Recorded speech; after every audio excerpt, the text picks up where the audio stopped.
Olá, sejam bem-vindos a mais uma aula da disciplina de Instrumentação e Controle de Processos.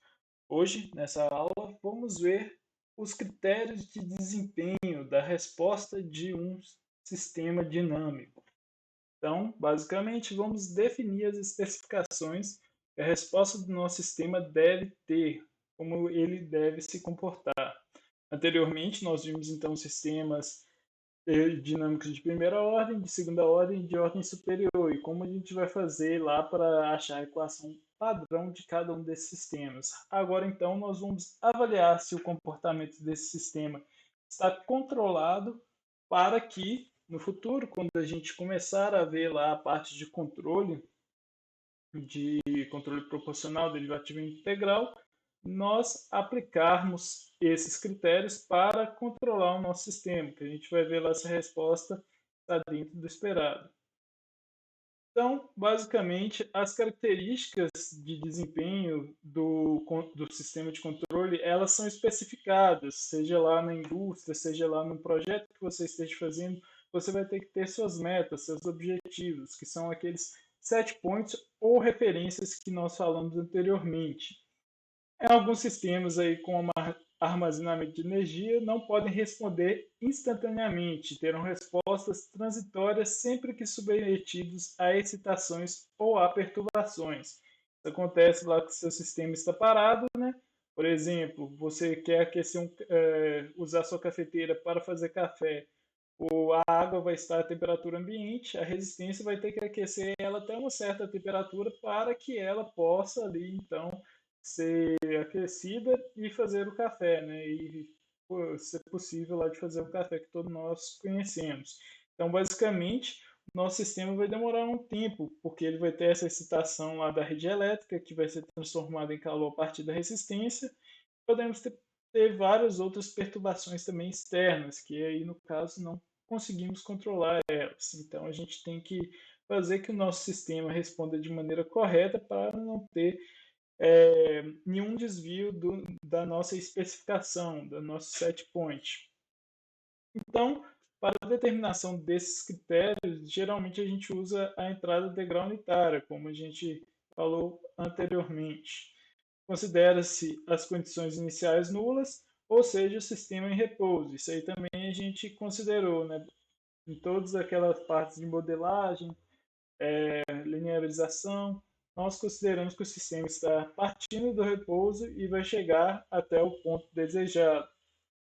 Geralmente, o nosso gráfico vai ser alguma coisa desse tipo, principalmente se for um sistema de segunda ordem. Se for um de primeira ordem, possivelmente ele nem vai ter essas ondulações, porque ele já vai direto aqui para a resposta.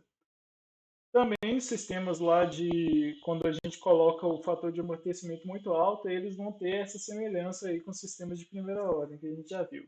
Mas o nosso interesse é que os nossos sistemas tenham uma resposta, se tiver uma resposta desse tipo, é, é que ela seja bem parecida com isso. Então, vamos falar de cada um desses termos aqui, porque como vocês podem ver, tem lá um ponto em que o sistema se inicia, ou seja, as condições são nulas, o ponto aqui que ele vai atingir metade da nossa resposta, então vai atingir lá 50% da nossa resposta.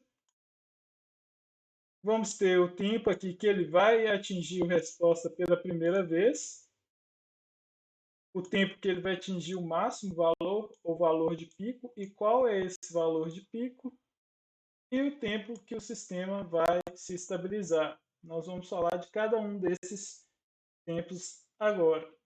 Começando aí então com o tempo de atraso, que é o delay time, mostrado aqui pelo nosso TDE, do inglês, né? Então, esse tempo de atraso é o tempo necessário para que a resposta alcance pela primeira vez a metade do valor. Então, nesse caso aqui, está certo, ela alcançou 50% do valor, 50% de 0,5. Mas, geralmente, esse tempo de atraso a gente não usa muito ele. O mais interessante para nós seria os outros. O tempo de subida, que no caso aí você determina o tempo necessário para que a resposta atinja de 10 a 90%, ou de 5 a 95%, ou de 0 a 100% do seu valor final. geralmente usamos aí de 0 a 100, né? Porque você quer saber o tempo que ele vai sair da condição inicial nula até a nossa referência, o set point. Se os nossos sistemas aí de segunda ordem subamortecidos, normalmente se usa o tempo de subida de 0 a 100, que é a maioria dos sistemas que a gente vai trabalhar aqui. E para os sistemas de segunda ordem superamortecidos, normalmente se usa o tempo de subida de 10 a 100%, porque basicamente você vai ter uma demora ali na resposta do sistema, depois ele vai começar a subir, porque o sistema superamortecido, ele demora a chegar à resposta, mas estabiliza lá de uma vez, né? Ele não vai ter nenhuma oscilação, como a gente já tinha visto previamente também. E podemos determinar todos esses tempos a partir de equações. No caso do tempo de subida, a nossa equação é dada por π menos beta sobre ômega-d. Quem lembra que é ômega-d? Nós vimos na aula lá dos sistemas de segunda ordem, né? Que é a nossa frequência natural amortecida. E tem uma formulinha para calcular ela que a gente vai usar aqui no exemplo. E temos que o beta é dado por tangente a menos 1 de frequência natural amortecida sobre o fator de amortecimento sobre a frequência natural. Então, se você tiver lá a sua função de transferência de segunda ordem, você consegue determinar esses dois termos, consegue, então, a partir desses dois termos, determinar a frequência natural amortecida, consegue determinar o beta e a partir disso você consegue determinar aí o seu tempo de subida. Sabendo aí então onde vai ser, qual o tempo que o seu sistema vai atingir a resposta pela primeira vez. Temos também o instante de pico, ou tempo de pico, que é basicamente quando a nossa resposta vai atingir o máximo pico de ultrapassagem, que é o maior valor que a nossa função vai atingir. E ela é dada aí por uma fórmula bem mais simples, né? Π sobre frequência natural amortecida. E basicamente ele vai corresponder ao meio ciclo de frequência da oscilação amortecida. Então ele já consegue chegar aqui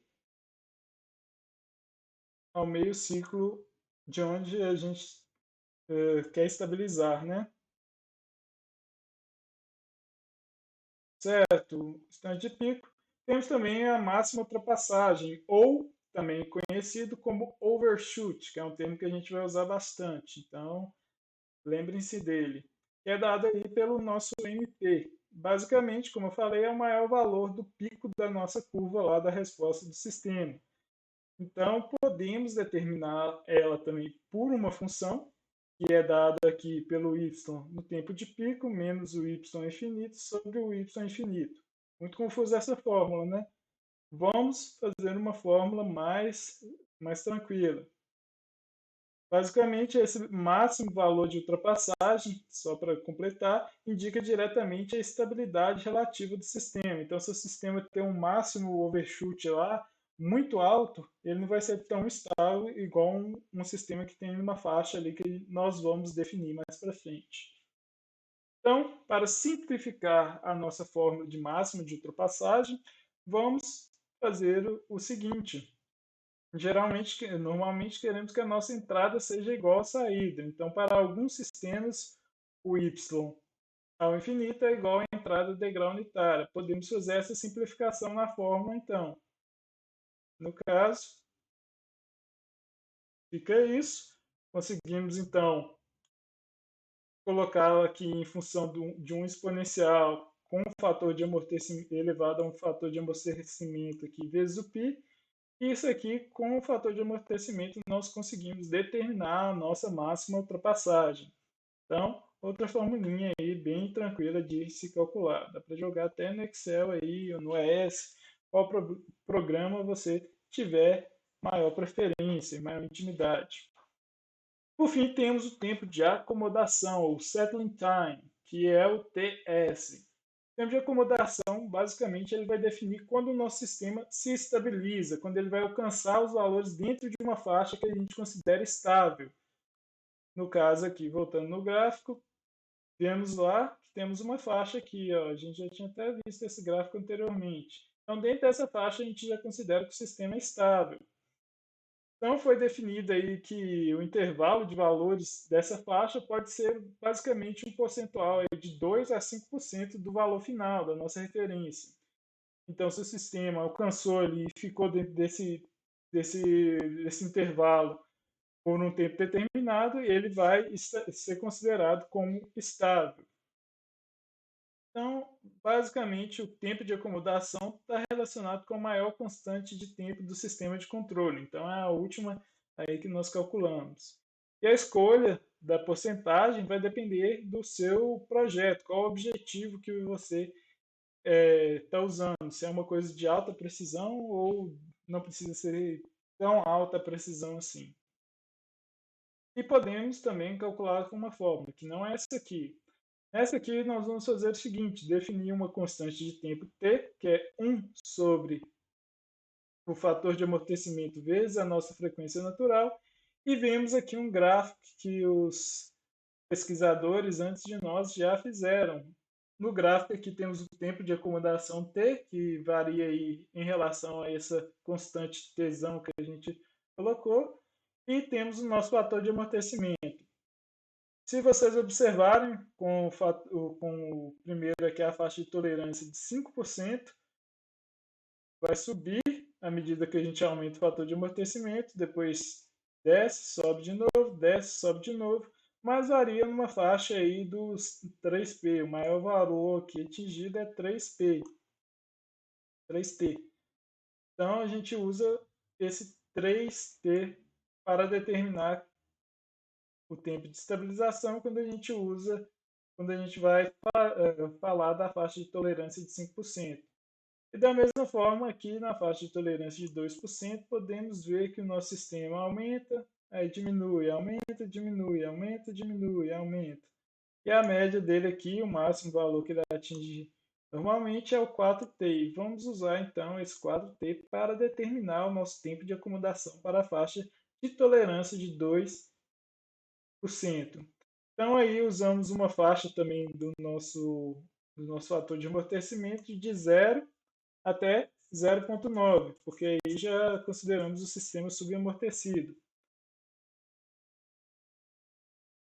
E também para o critério de 5% fazemos essa mesma consideração. A partir disso, nós conseguimos determinar as fórmulas aí do tempo de estabilização para o critério de 2%, que aí no caso vai ser o 4T maiúsculo, que é o 4 vezes essa constante aqui que a gente tinha definido. E o tempo de acomodação para o critério de 5 segundos vai ser o 3 para vezes o nosso T maiúsculo lá também. Certo? Fórmulas bem simples, bem tranquilas de se utilizar. Podemos ver lá que para o critério de 2%, utilizando aquele gráfico anterior lá, o menor valor alcançado pelo tempo de acomodação está em torno do fator de amortecimento de 0,76, que vai estar aqui mais ou menos. E o critério de 5%, o menor valor alcançado pelo tempo de acomodação está aproximadamente aqui pelo 0,68. E essas discontinuidades da curva surgem porque há uma variação infinitesimal do valor do fator de amortecimento, que pode causar uma variação finita no tempo de acomodação. Então, por isso que temos esses saltos aqui que ele cai de uma vez. Certo, então para limitar o valor de ultrapassagem que a gente viu anteriormente, o MP, e fazer o tempo de acomodação seja menor do que o que a gente tem no sistema, né? Porque a gente quer controlar ele, o coeficiente de amortecimento não deve ser muito pequeno. Então, definimos aí para os nossos sistemas um coeficiente entre 0,4 até 0,8 e um máximo de ultrapassagem de 25% a 2,5%. Então, por exemplo, se o nosso sistema, cadê o gráfico aqui? Se o nosso sistema aqui tiver uma máxima ultrapassagem de 30%, isso aqui o nosso sistema já não é muito bom, assim, ele já não está bem controlado. Então, a gente quer que ele fique numa faixa aqui que vai até 1,25 mais ou menos, que é 25% a mais da nossa resposta.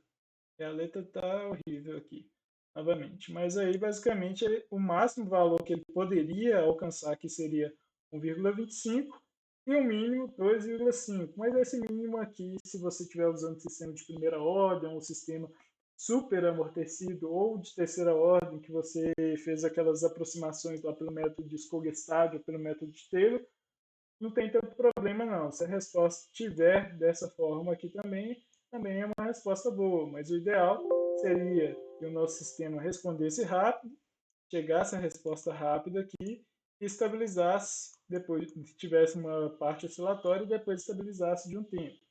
Então, basicamente seriam essas três partes do sistema. Vamos ver um exemplo então de cálculos, como que a gente faz para calcular todos esses critérios de desempenho. No caso, temos uma figura aí do sistema que a gente está vendo. Sabemos que o fator de amortecimento vai ser 0,6, a frequência natural não amortecida é 5 radianos por segundo. Então, vamos obter aí o tempo de subida, o instante de pico, a máxima de ultrapassagem, tempo de acomodação quando o sistema for submetido a uma solicitação em degrau unitário. Precisamos resolver isso para saber isso? Não, porque os dois dados que nós precisamos para resolver todas aquelas equações já foi dado aqui. Então, isso aqui basicamente pode ser ignorado. Vamos pegar só esses dois dados aqui para resolver o nosso problema, que é achar todos os tempos lá, todos os critérios de desempenho. Primeiramente, então, vamos achar o tempo de subida, que é dado aí pelo PR igual π menos o beta sobre a frequência natural não amortecida. E o beta, a gente já viu, é dado por essa equação. Podemos substituir, então, o nosso fator de amortecimento que foi dado no problema e também a nossa frequência natural não amortecida, que é o ômega-n. Fazendo isso, nós obtemos lá a tangente menos 1 da frequência natural amortecida sobre 3. Vamos agora, então, encontrar essa nossa frequência natural amortecida. Nós vimos previamente lá, quando a gente viu os sistemas de segunda ordem, que a nossa frequência natural amortecida é igual à frequência natural não amortecida vezes a raiz de 1 menos o fator de amortecimento ao quadrado. Então, podemos substituir o ômega-n e o nosso zeta. Dessa forma, nós conseguimos achar o nosso ômega-d, que vai ser igual a 4. Substituindo na equação lá do beta, podemos achar o nosso beta também, né? Observem aí que o ômega-d vai ser dado em que radianos ao quadrado, ou radiano por segundo. E a nossa resposta aqui também embaixo vai ser o fator de amortecimento por radiano por segundo. Então, corta radiano com radiano. Temos aqui que o beta ele não vai ter nenhuma unidade.